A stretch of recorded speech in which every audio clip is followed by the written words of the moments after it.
Item ಯಾವುದೇ ಇರಲಿ try ಮಾಡಿ ಆಚಿ ಚಿಕನ್ ಮಸಾಲಾ. ಅತ್ತ ಬೆಳಗಾವಿ ಜಿಲ್ಲೆಯಲ್ಲಿ ಹೋಟೆಲ್ಗಳು ಎಂದಿನಂತೆ ಓಪನ್ ಆಗಿದೆ. ಇನ್ನೆರಡು ದಿನಗಳಿಗೆ ಆಗುವಷ್ಟು ಸಿಲಿಂಡರ್ ಸ್ಟಾಕ್ ಇದೆ. ಹೀಗಾಗಿ ಹೋಟೆಲ್ಗಳು ಓಪನ್ ಆಗಿದೆ. 2 ದಿನಗಳ ಬಳಿಕವೂ ಸಿಲಿಂಡರ್ ಸಿಗಲಿಲ್ಲ ಅಂತ ಆದ್ರೆ ಕಷ್ಟ ಆಗತ್ತೆ.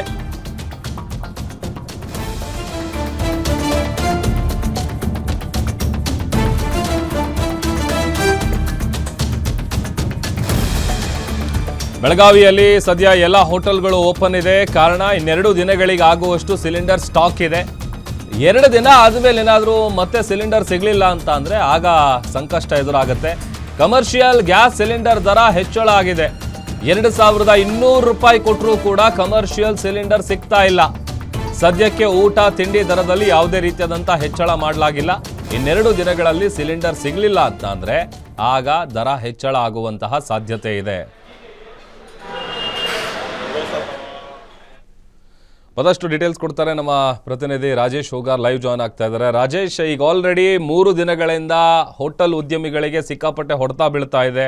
ಈಗ ಬೆಳಗಾವಿಯಲ್ಲಿ ಹೇಗಿದೆ ಪರಿಸ್ಥಿತಿ? ಹೋಟೆಲ್ಗಳೆಲ್ಲ ಓಪನ್ ಆಗಿದೆ. ಎಷ್ಟು ದಿನ ಮೇಂಟೈನ್ ಮಾಡಬಹುದು? ಏನು ಡೀಟೇಲ್ಸ್ ಇದೆ? ಎಸ್ ಪ್ರಭುದ, ಏನಂತಂದ್ರೆ ಸದ್ಯ ಹೋಟೆಲ್ಗಳು ಕೂಡ ಓಪನ್ ಆಗಿರ್ತಕ್ಕಂಥದ್ದು. ಆದ್ರೆ ಸಿಲಿಂಡರ್ ದರ ಹೆಚ್ಚಳ ಹಿನ್ನೆಲೆಯಲ್ಲಿ 2200 ರೂಪಾಯಿ ಕೊಟ್ಟರು ಕೂಡ ಕೆಲವು ಕಡೆ ಸಿಗ್ತಾ ಇಲ್ಲ ಅಂತಾನೆ ಹೇಳ್ಬೋದು. ಯಾಕಂದ್ರೆ ಪಾನೀಯತೆ ಏನು ಬಳಕೆಗೆ ಉಪಯೋಗ ಸಾಕಷ್ಟು ಹೋಟೆಲ್ ಮಾಲೀಕರು ಕೂಡ ಏನು ಆಗ್ರಹ ಏನ್ ಮಾಡ್ತಾ ಇದಾರೆ ಅಂದ್ರೆ ದರವನ್ನ ಕಡಿಮೆ ಮಾಡಬೇಕು ನಿಟ್ಟಿನಲ್ಲಿ ಆಗ್ರಹವನ್ನು ಮಾಡಿದ್ರು. ಆದ್ರೆ ಯಾವುದೇ ರೀತಿ ದರ ಕಡಿಮೆ ಆಗ್ತಾ ಇಲ್ಲ. ಇನ್ನೊಂದು ಕಡೆ ಸ್ಟಾಕ್ ಕೂಡ ಸರಿಯಾದ ರೀತಿಯಲ್ಲಿ ಅವ್ರಿಗೆ ಸಿಗ್ತಾ ಇಲ್ಲ. ಈಗ 2200 ಕೊಟ್ಟರು ಕೂಡ ನಮ್ಗೆ ಸ್ಟಾಕ್ ಕೊಡ್ತಾ ಇಲ್ಲ ನಿಟ್ಟಿನಲ್ಲಿ ತಮ್ಮ ಅಳಲನ್ನ ತೋಡ್ಕೊಳ್ತಾ ಇದಾರೆ.